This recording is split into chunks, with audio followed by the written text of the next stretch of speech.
briefly, because it's being raised in the live chat and it's an interesting conversation. And I had a number of people reach out to me yesterday, both publicly and privately, with their sentiment about Lincoln Riley's lack of fill in the blank, class, loyalty, allegiance, so forth in doing this.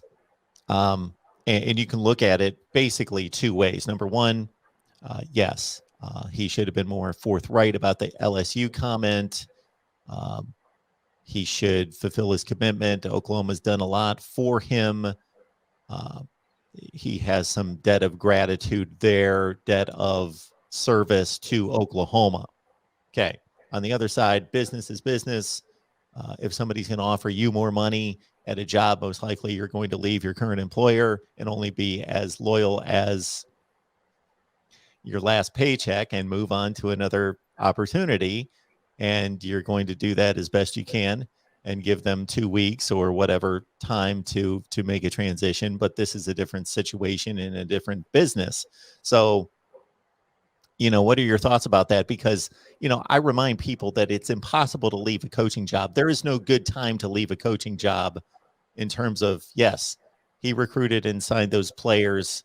There was a unwritten contract there that I'm your head coach. I'm bringing you to this institution and I'm going to be, an extension of your family and the coaching staff.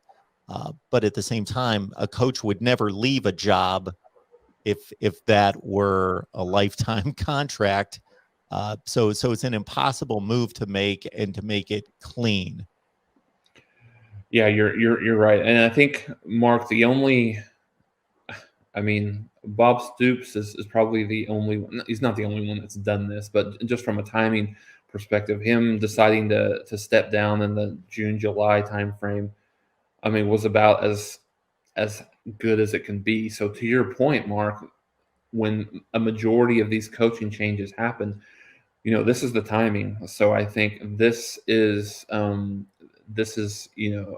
is when it happens. So I think I think Oklahoma fans and people within the program can't be too upset at that. And to your point, more money. And I think some of the things that I've heard, I think it's probably more about not necessarily wanting to compete in the SEC. This isn't. Yes, I think the United Front has been something very dissimilar from what Lincoln Riley has said, and then what Joe Castiglione said yesterday. But here's why I think, and I've heard this from multiple sources, so I really feel comfortable in saying this. And this was not something that just materialized on Sunday. This was not something that just materialized this week. I've heard from multiple people that this was something Oklahoma and USC were in contact with each other as early as late September, early October. I was basically made aware of that when, and I think we talked about it here on this show, but in the bye week, Oklahoma between I believe it was between Texas Tech and Baylor, Oklahoma had a bye week, and Lincoln Riley was unavailable. He did not.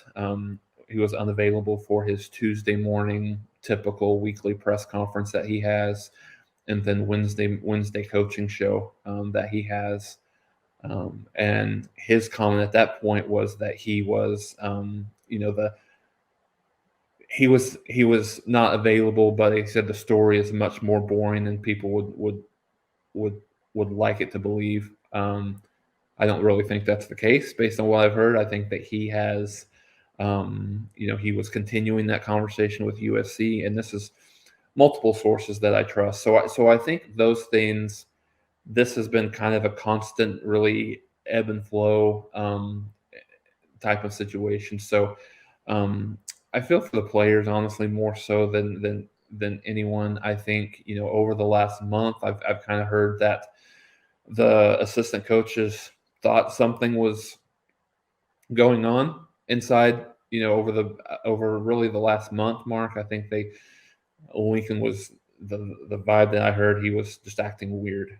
He was asking for more input from his offensive coaches on game plan type of stuff, which they said he's not ever done in the 5 years that he's been there. And he was just, just something just really seemed off. So I think the thought that this all kind of materialized on Sunday is kind of laughable, because I think from what I heard, Oklahoma, like Bob Stoops, Joe Castiglione, President Joe Harris, kind of got wind of this on Thursday, Friday, and I think from what I understand, this was a done deal during the week. They were just they were just essentially waiting for Oklahoma season to end. So, um, you know, I definitely agree with you that the timing is what it has to be, right? I mean, I think it's unfortunate because that it's so close to the early signing period, but it is what it has to be, right? I mean, um, it's the reason why Brian Kelly did it last night. The decision was last night, so I think that was it just is what it is. So I think as an Oklahoma person, you can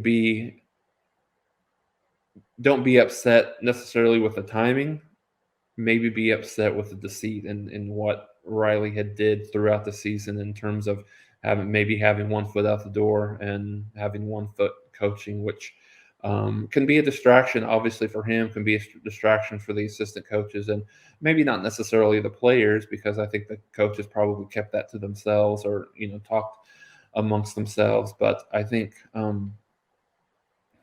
that is. I think that's something that could be a distraction, and probably maybe at least part of the reason why Oklahoma struggled as much as they did this year, based on who they had, who we thought that they had. So yeah, I mean, I think that's where that's at. And I wanted to talk about one thing real quick before we move on to there was some discussion about um, Spencer Rattler potentially following Lincoln to USC.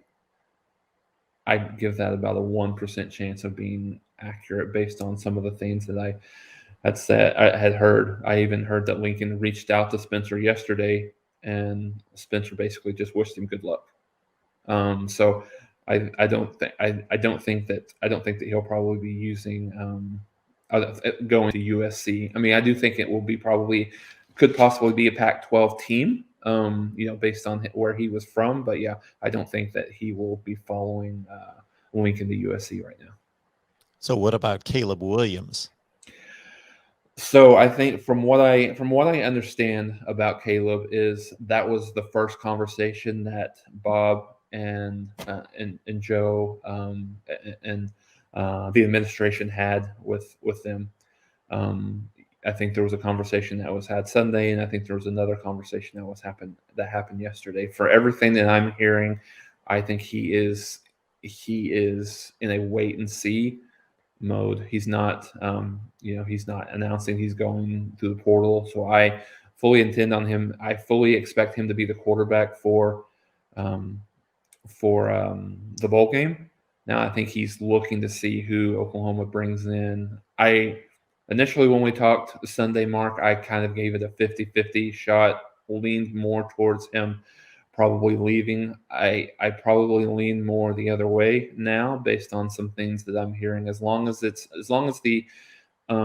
coach and the offensive coordinator is one that he feels somewhat comfortable with, I think he'll probably stay. A variety of reasons, I think if he stays here, he's the unquestioned number one guy, the starter going into the season. If he goes with Riley to USC, or goes somewhere else for that matter, but specifically if he goes with Riley to USC, he's got Jackson Dart that he has to battle against next year, and maybe even I don't know and I don't know about Slovis if he's coming back, or if he's still he's not a senior, is he? I don't think, but if he'll be part of the mix as well. So yeah, no, I think I feel a little bit better about Caleb Williams than I did on Sunday.